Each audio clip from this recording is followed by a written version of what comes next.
Alright, class, at the beginning of our unit on ancient Egypt, we talked about the importance of myth in Egyptian society. Do you guys remember the YouTube clip we watched about Set and Osiris, the king of the underworld, and the fight he had? Well, today we're going to look at another myth, the journey of the sun, and talk about why it's relevant and important in ancient Egyptian society.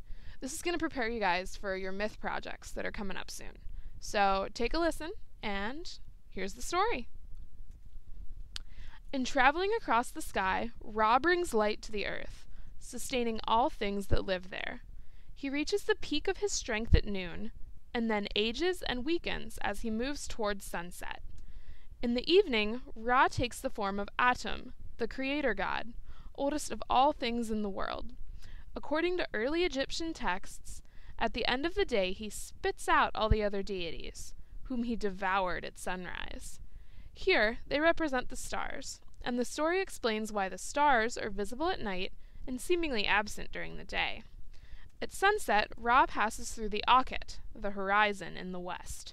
At times, the horizon is described as a gate or door that leads to the Duat. At others, the sky goddess Nut is said to swallow the sun god, so that his journey through the Duat is likened to a journey through her body. In funerary texts, the Duat and the deities in it are portrayed in elaborate, detailed, and widely varying imagery. These images are symbolic of the awesome and enigmatic nature of the Duat, where both the gods and the dead are renewed by contact with the original powers of creation. Indeed, although Egyptian texts avoid saying it explicitly, Ra's entry into the Duat is seen as his death at the end of every day. Certain themes appear repeatedly in various descriptions of this myth. Ra overcomes numerous obstacles in his course, his daily journey across the sky in his boat, representative of the effort necessary to maintain Mat. The greatest challenge is the opposition of Apep, a serpent god, who represents the destructive aspect of disorder, and who threatens to destroy the sun god and plunge creation into chaos.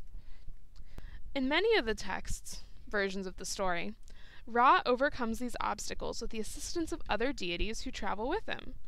They stand for various powers that are necessary to uphold Ra's authority. In his passage, Ra also brings light to the Duat, enlivening the blessed dead who live there. In contrast, his enemies, people who have undermined Mat, are tormented and thrown into dark pits or lakes of fire. The key event in Ra's journey is the meeting of Ra and Osiris. In the New Kingdom, this event developed into a complex symbol of the Egyptian connection of life and time. Osiris, relegated to the Duat, is like a mummified body within his tomb. The ever-moving Ra is like the Ba, or soul, of a deceased human, which may travel during the day but must return to its body each night. Remember when we talked about that during the mummification unit? When Ra and Osiris meet, they merge into a single being. Their pairing reflects the Egyptian vision of time as a continuous repeating pattern, with one member always being static and the other living in a constant cycle. Which one do you think was living in a constant cycle? Ra, right? With his journey across the sky every day as the sun god? Once he was united with Osiris's regenerative power, Ra continues on his journey with renewed vitality. This renewal makes possible Ra's emergence at dawn, which is seen as the rebirth of the sun, expressed by a metaphor in which Nut gives birth to Ra after she has swallowed him, and the repetition of the first sunrise at the moment of creation.